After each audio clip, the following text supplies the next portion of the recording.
What I want to teach you today is just how to paint a shadow. We're going to paint the ball and the shadow, but the main focus is going to be on this shadow. However, this ball is also going to have shadow on it because the light source is coming from this direction, which means it's casting a shadow on the tabletop, but it's also some shadowing back here where that direct light is not hitting it. So I'm going to remove some of my pencil line a little bit so that it doesn't stay in my painting. The first thing that I'm going to do is I'm just going to get this whole area wet with clean water, just glaze clean water on there, even in the area where I know that I'm going to have a highlight. And I want to put plenty of water on here.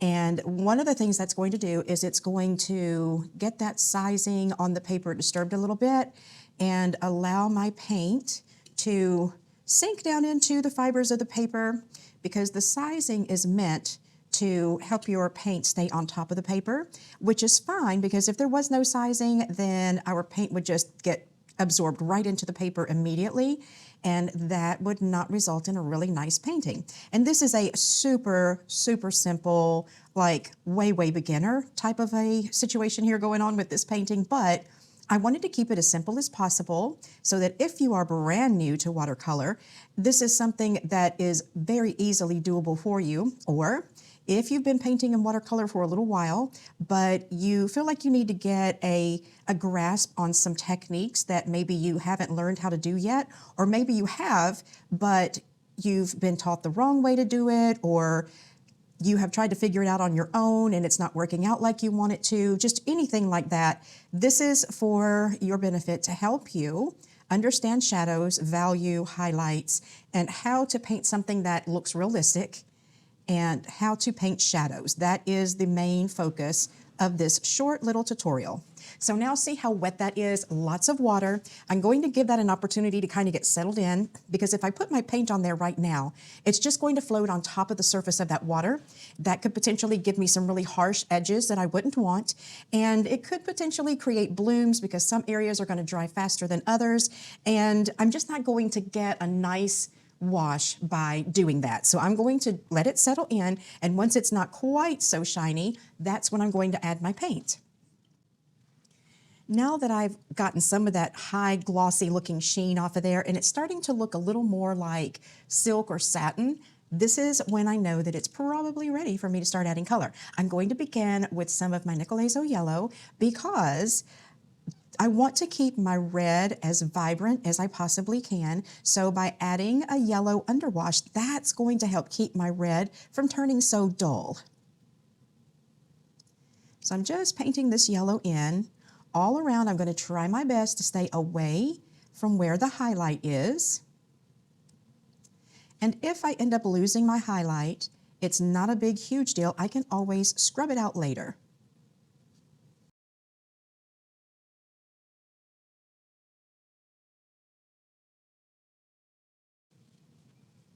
I've done a pretty good job of staying away from where my brightest highlight is going to go. So now what I need to do is let this sit and get dry.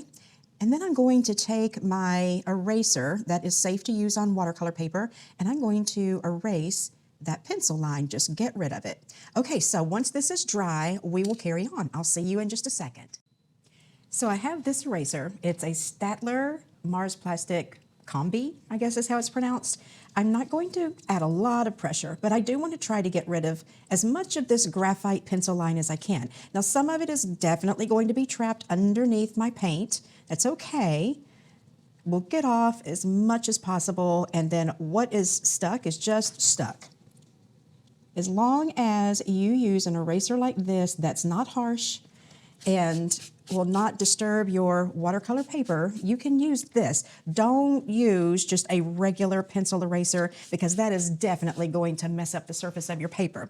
So now we're ready to move on. And what I'm going to do next is I'm going to paint around my highlight this time with just clear water. Get that all glazed with water once more.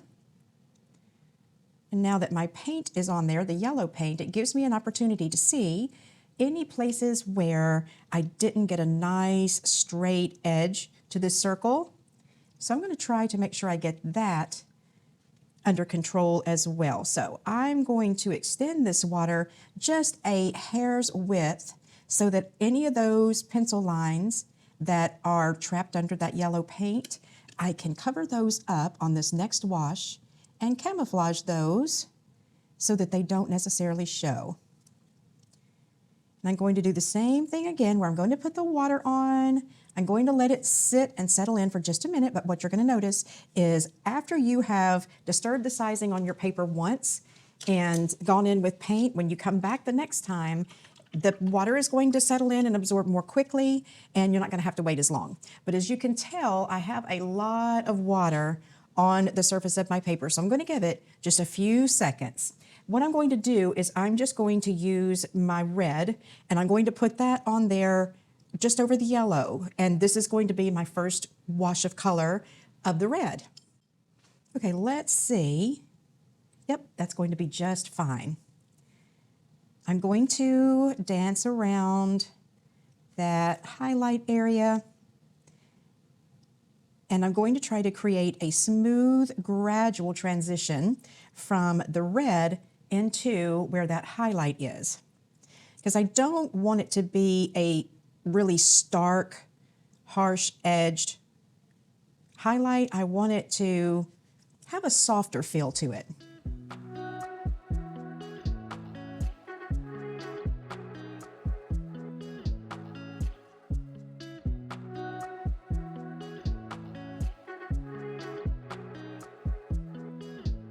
Okay, now that that wash is on there, I'm going to go ahead and put this same color on back here. I'm just adding a little extra, and that is to start to map in where the shadow is going to be. Now up here, I'm going to leave it lighter. As a matter of fact, I think I'm going to pick up a little bit of yellow and put some of that in up here. And I'll go back in with a little touch of red back over the top of that. Now you can see that that highlight is starting to get kind of a harsh edge. So what I'm going to do, since it's not staying soft, I don't want to try and smooth it out right now, because if I do, what's going to happen is if I put a damp brush in here, this paint is going to just run right into where any water or moisture is going. So I am going to end up having to probably wait until it's dry and then come back in with a little scrubbing brush or lifting brush and straighten that out. Now I've gotten kind of out of whack back here just a little bit, so I'm using the very last little tip of the brush and trying to straighten out this line a little bit just so that it is as straight as I can possibly get it. Okay, so can you tell how already, just by where we are, we've got a source of light here, and we've got this part of this little ball that is evidently going to be in shadow. Once again, we're going to let this get completely dry, and we're going to come back in with yet another wash of color.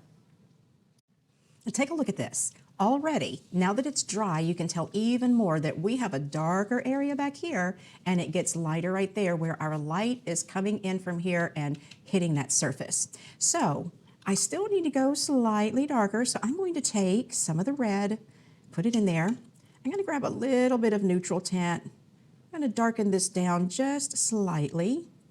I want to keep it vivid though, so I am going to add a little yellow in there too. And since this is just kind of a practice, I'm going to try that color out right there, see if I like it. Don't love it, so let's try adding a little more red. That might work better, but I think I'm actually going to throw a little tiny bit of blue in there. And that's kind of going more the direction that I want it to go. So what I want to do now is I want to take this color and I want it to be rather watery. So I would guesstimate that this is probably about 50% water, 50% color. I'm going to come back here and start putting this color in back here first. Now, when you have gone this far, you want to be delicate with how you're putting your color on. And what I'm using is the Rosemary & Co. Sienna Pointed Round. It's a synthetic brush, but it's really soft. So I know that I'm not going to have to worry about it lifting other color too much. So I've got this little bit darker color. I'm putting that right in there. I'm going to rinse my brush and I'm going to pick up just some of the red by itself and put that in right up here. Now I'm rinsing out my brush and I'm leaving it wet. I'm going to take just a small amount of water out of there. Then I need to run this damp brush right around this edge just to soften that out. Then I'm using this slightly damp brush and just the very tip of it and using it almost like a coloring pencil to kind of soften out some of these harsh looking edges. Okay, now that I've kind of scribbled that color around a little bit, I'm going back in with just a damp brush and smoothing that out a little bit more. Okay, I've got more water on my brush this time. I'm bringing some of that water up into here because I really want to make sure that I have a very soft, gradual transition from that darker color into the lighter area. And you're going to notice that I left color off of a little section down there, and I'm going to explain that in just a minute.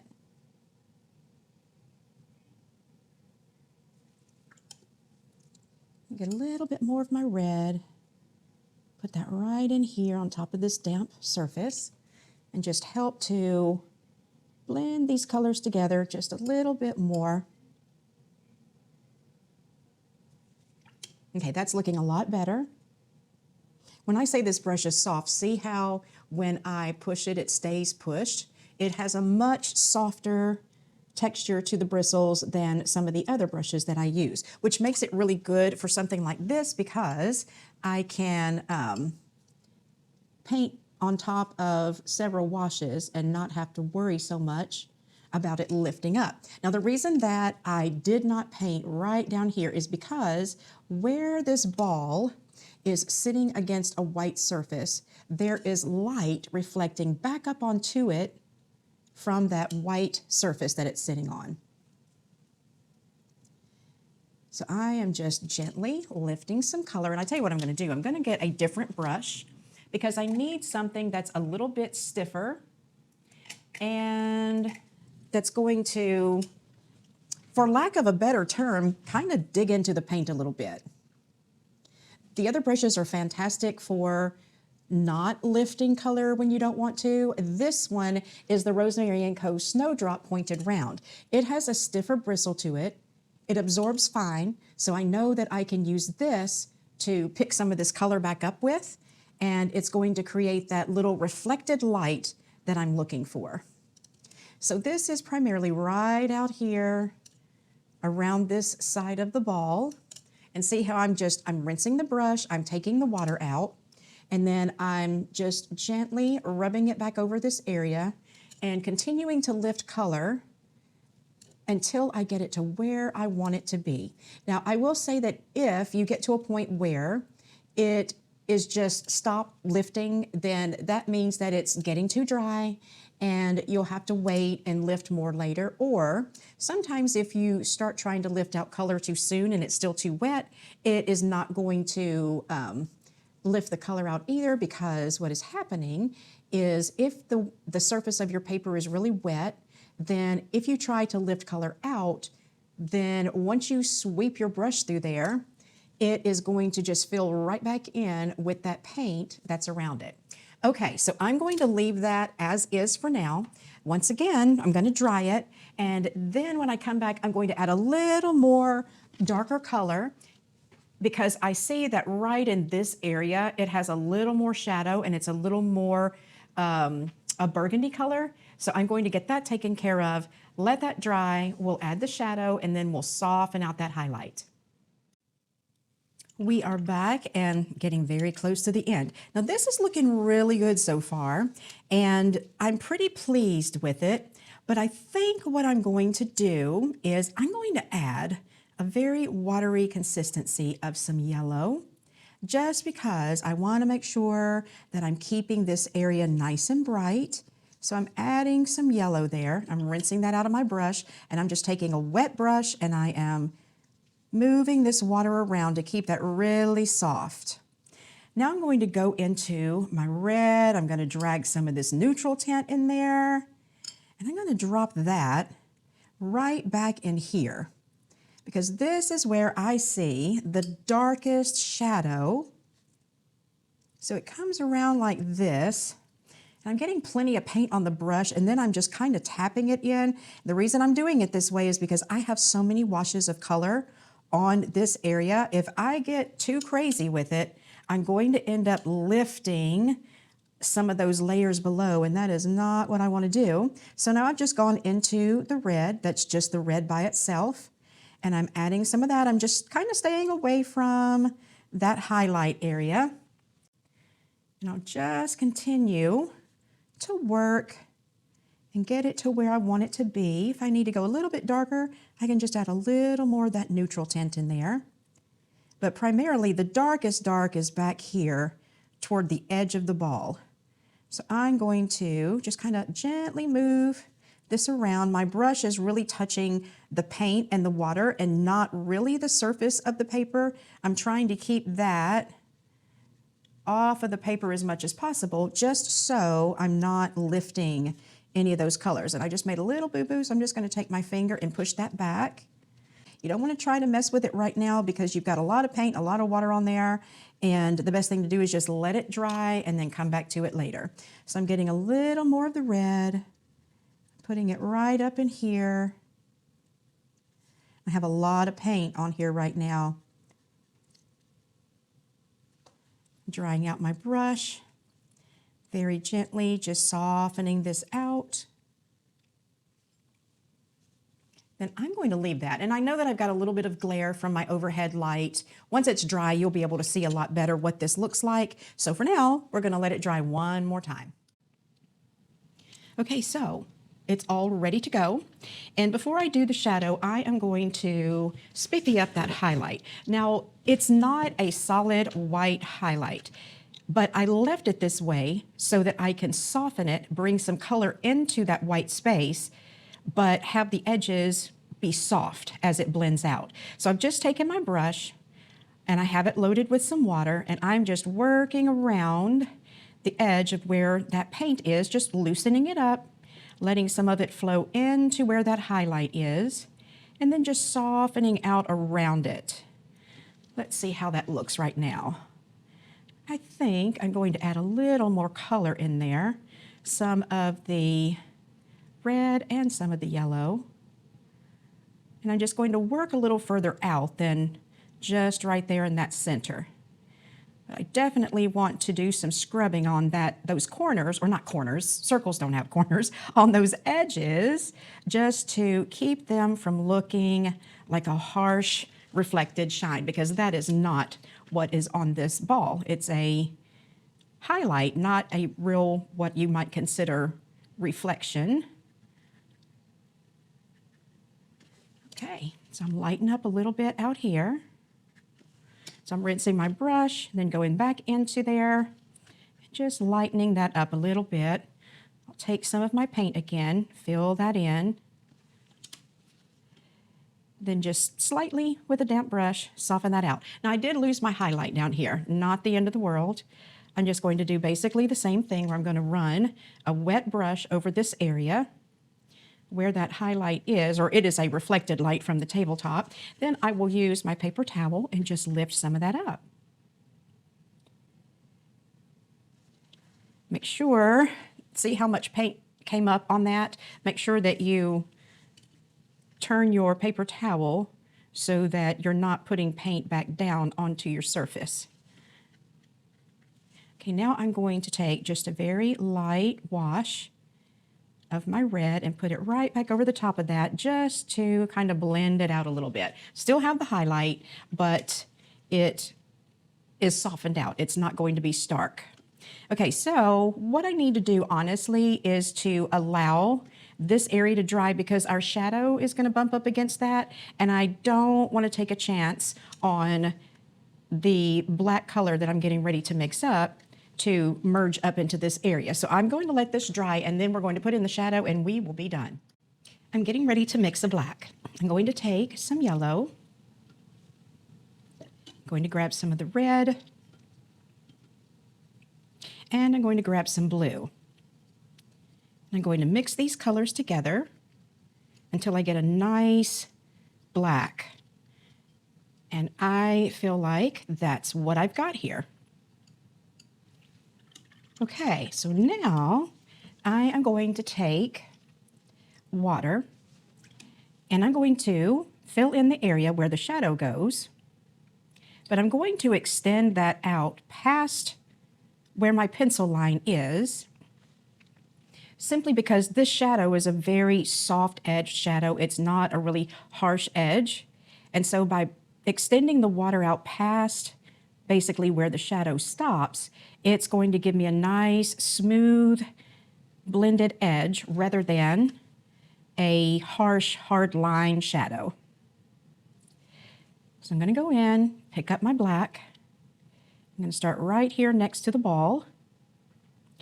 And what I plan to do is not to go all the way out to that drawn line, but rather to allow the paint to just creep its way out to where it needs to go.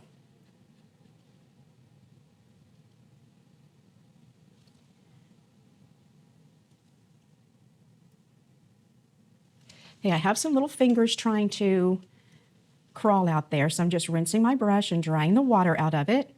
And I'm just softly going around and blending those little fingers back so that I get that soft edge and it doesn't have a bunch of little creepy crawlies coming out from it.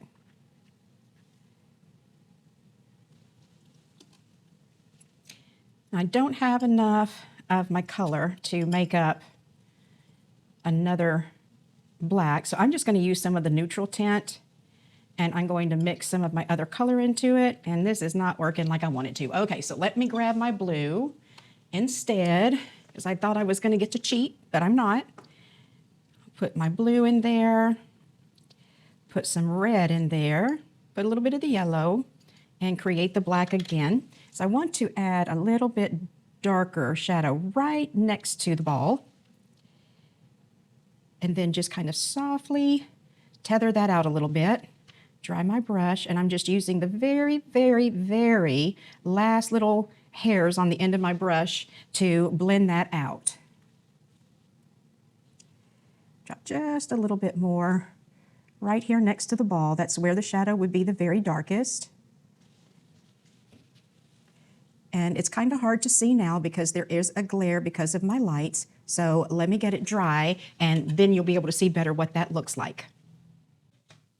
So this is how you can paint shadows, just a very simplified subject, but if you're a beginner, this is an excellent way for you to paint something really easy and learn a new technique. If you're more of an intermediate painter, then this is great practice for you. Maybe you are not really familiar with painting shadows yet, or possibly you know how, but they never quite turn out like you want to. So hopefully this little short tutorial will help you along with that. And there are other ways to paint in shadows. This is just one way, and that's what I wanted to share with you today. Now, when we painted the ball, in order to get shadows there, we used value. Value is a very important part of making something look realistic. If I just painted this ball one solid color, it would just look two-dimensional, kind of like a cartoon. But using values and different shades and darkening this area here makes this ball look rounded. And of course, adding that little highlight does as well. So thank you for being here. If you found me on YouTube, I want to introduce myself. My name is Nina with Nina Suggs Watercolor. Don't forget to like and subscribe to my channel. And that way, whenever I create new content, you will be able to be notified and know that there's something here for you to watch. And secondly, I just want to say thank you for watching. If you have any comments, questions, you can leave them in the comment section below. I'm going to have my email address and my website listed. So if you want to contact me through email, you can. If you want to take a look at my website to find more inspiration or other tutorials you might want to look at, I'll have that listed as well. So again, thank you for hanging around and watching how to paint this simple little red ball with a shadow. And of course, the focus was on creating shadows. So thank you again, and I hope to see you again soon. Bye-bye.